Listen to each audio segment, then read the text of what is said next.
Top quality और consistent performance के लिए सिर्फ सिल्वर पंप्स एंड मोटर्स, नाम याद रखना।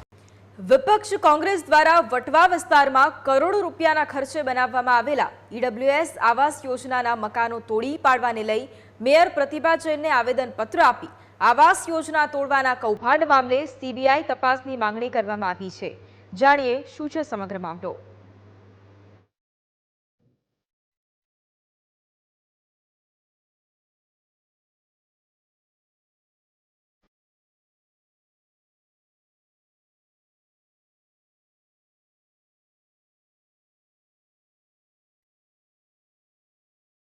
તમે દ્રશ્યોમાં ખંડેર જેવા જે આવાસો જોઈ રહ્યા છો તે અમદાવાદ મ્યુનિસિપલ કોર્પોરેશન તંત્રએ આચરેલા ભ્રષ્ટાચારનો મોટામાં મોટો પુરાવો છે। આ આવાસો વટવા વિસ્તારના છે। 15 વર્ષ પહેલા ગરીબોને ઘરનું સપનું બતાવીને આ આવાસ બનાવવામાં આવ્યા હતા। ચોંકાવનારી વાત તો એ છે કે 15 વર્ષ સુધી તંત્રએ ડ્રો જ નથી કર્યો। અમદાવાદ મ્યુનિસિપલ કોર્પોરેશને ગરીબો સાથે મજાક કરી છે, કારણ કે 182 કરોડના ખર્ચે તૈયાર કરવામાં આવેલી ગરીબ આવાસ યોજના જે છે તે તોડી પાડવાનો નિર્ણય કરવામાં આવ્યો છે। કોર્પોરેશને લીલો બચાવ કર્યો છે કે અસામાજિક તત્વોનો અડ્ડો જે છે ત્યાં બની ગયા હતા અને તેના જ કારણે તેને તોડવાનો નિર્ણય કરાયો છે। પહેલા એ સમજી લઈએ કે આ આવાસો ક્યારે, કેમ અને કઈ યોજના હેઠળ બનાવાયા હતા। 15 વર્ષ પહેલા કેન્દ્રમાં યુપીએ સરકાર હતી। સરકાર પાસેથી JNURM હેઠળ ગ્રાન્ટ મેળવવામાં આવી હતી। ગ્રાન્ટમાંથી વટવામાં ઈડબ્લ્યુએસ હેઠળ 4 માળના આવાસો બનાવાયા હતા। એએમસીએ 31 બ્લોકમાં 400 જેટલા મકાનોનું નિર્માણ કર્યું હતું। આ મકાનો બનાવવા માટે 180 કરોડ રૂપિયા ખર્ચ કરાયો હતો। પણ હવે સ્ટ્રક્ચરલ સ્ટેબિલિટી રિપોર્ટ નેગેટિવ હોવાનું બહાનું આગળ ધરીને કોર્પોરેશને આ આવાસો તોડી પાડ્યા છે। કુલ 31 બ્લોકમાંથી 28 બ્લોક તોડી પાડવામાં આવ્યા છે, જ્યારે 3 બ્લોક તોડવાનું કામ ચાલી રહ્યું છે।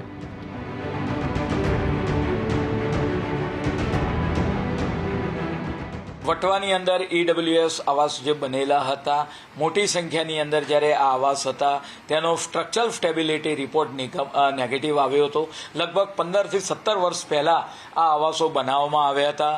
પરિણામે આપણે વાત કરીએ કે ત્યાં આગળ જે સ્ટ્રક્ચરલ સ્ટેબિલિટી રિપોર્ટ નેગેટિવ હોવાને કારણે આ જે તમામ આવાસ છે તેમાં ડિમોલિશનની કામગીરી હાલમાં ચાલુ છે અને આવનાર સમયગાળા દરમિયાન ટોટલી ડિમોલિશ થયા પછી ત્યાં આગળ કયા પ્રકારની કાર્યવાહી કરવામાં આવશે તે નક્કી કરવામાં આવશે।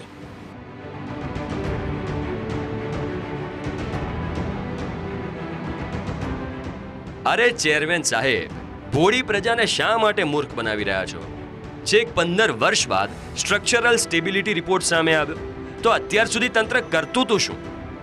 જ્યારે બેંક હોમ લોન પણ 20 થી 30 વર્ષ સુધીની આપતી હોય તો 15 વર્ષમાં જ આવાસો ખંડેર કેવી રીતે થઈ જાય? શું કોન્ટ્રાક્ટરો પાસેથી કોઈ બેંક ગેરંટી લેવામાં આવી હતી? હવે કોન્ટ્રાક્ટરો સામે કોઈ કાર્યવાહી કરવામાં આવશે? મળતી માહિતી પ્રમાણે આ આવાસો સિન્ટેક્સ અને MV ઓમ નામની કંપનીઓએ બનાવ્યા હતા। શું આ બંને કંપનીઓ પાસેથી આવાસોના રૂપિયા વસૂલવામાં આવશે? શું બંને કોન્ટ્રાક્ટર સામે કાયદાકીય પગલાં લેવાશે? જો ગરીબોને આવાસો આપવાના જ નહોતા તો બનાવ્યા શું કામ? શું અધિકારીઓ અને કોન્ટ્રાક્ટરોએ પોતાના ફાયદા માટે આવાસો બનાવ્યા હતા? શા માટે રિવરફ્રન્ટના વિસ્થાપિત ગરીબો સાથે મજાક કરવામાં આવી? આ તમામ સવાલો સાથે એએમસીના વિપક્ષે હોબાળો મચાવ્યો છે। વિપક્ષના નેતા શહેજાદ ખાન પઠાણે મેયરને આવેદનપત્ર આપીને સીબીઆઈ તપાસની માંગ કરી।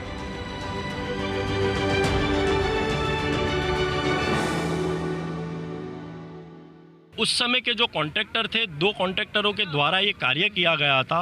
सिंटेक्स और MV ओमनी नाम की कंपनी थी जिनके द्वारा इन कंस्ट्रक्शन किया गया था।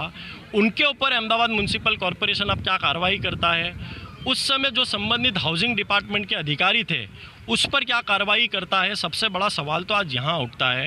एक तरफ कल स्टैंडिंग कमेटी चेयरमैन आकर प्रेस तो दे देते हैं कि सारी बिल्डिंगों को तोड़ने में आएगा, लेकिन सबसे बड़ा सवाल तो यह है कि तोड़ तो आपने पहले ही दे दिया है, लेकिन अब आगे कार्रवाई क्या की जाएगी, क्या दोषियों को ऊपर कार्रवाई की जाएगी? कांग्रेस पार्टी इस पूरे मामले पर सीबीआई तपास की जांच करने की मांग कर रही है।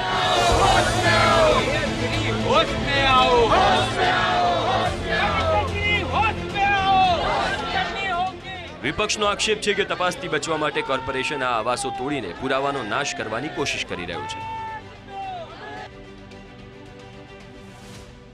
એ આવાસો તોડવાનું કામ કર્યું અને હંમેશા પાછલા બારણે જ્યારે આવાસો તોડવાનું કામ થયું છે ચોક્કસ કહેવાય કે ભારતીય જનતા પાર્ટીના હોદ્દેદારો અને કોર્પોરેશનમાં બેસતા બાબુઓએ આમાં લખલૂટ ભ્રષ્ટાચાર કર્યો છે અને ભ્રષ્ટાચાર કર્યો હોય તો જ એ લોકો કોઈ સંજોગોમાં ઓપનલી આ લોકો બોલી ના શક્યા અને આ મુદ્દો પ્રજાના પ્રશ્નોનો મુદ્દો છે.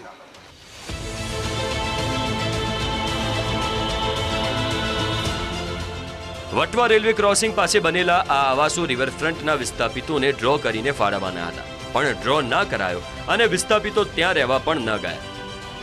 એટલું જ નહીં, અહીં કોઈ સિક્યોરિટી ન હોવાના કારણે અસામાજિક તત્વોએ અડ્ડો જમાવી દીધો હતો. તેઓ શ્રમિકોને રહેવા આપીને તેમની પાસેથી ભાડું વસૂલતો હોવાનું પણ ચર્ચાઈ રહ્યું છે. અસામાજિક તત્વોએ આવાસોમાંથી બારીઓ, દરવાજા સહિતનો માલ સામાન ચોરવાનું શરૂ કરી દીધું હતું. આખરે ફક્ત 15 વર્ષમાં જ આવાસોની સ્થિતિ એવી થઈ ગઈ કે હવે તેનું સમારકામ પણ કરી શકાય તેવી સ્થિતિ નથી. બીજી તરફ આ આવાસોના કારણે આસપાસના બીજા આવાસોમાં રહેતા લોકોને કેવા પ્રકારની મુશ્કેલીઓનો સામનો કરવો પડે છે તે જોઈએ.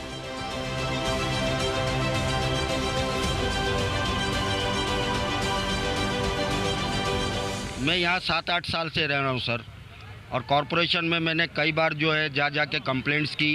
यहाँ पे जो पानी की हमारी समस्या है, सबसे बड़ी समस्या गटर की है.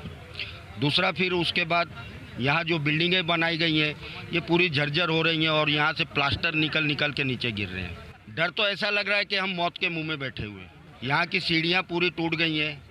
वहाँ नीचे जो टाइल्स लगाई हैं सीढ़ियों की, उनके नीचे रेती भरी हुई है.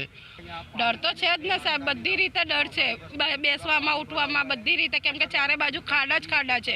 અમે કેવી રીતે આવીએ જઈએ, શું કરીએ શું ના કરીએ, આવા જવામાં અમને બીક લાગે છે, કેમ કે બીજું કોઈ છે તો છે જ નહીં આના સિવાય, એટલે જઈએ ક્યાં?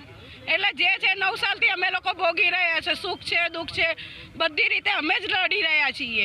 ખાલી આટલા ટાઈમે જ આ પબ્લિક દેખાઈ રહી, અમારા ત્યાં 108 આવી નહીં શકતી, અમે કોઈને લઈ નહીં જઈ શકતા, અમે આવી રીતે ઉચકીને લોકોને બહાર કાઢીએ.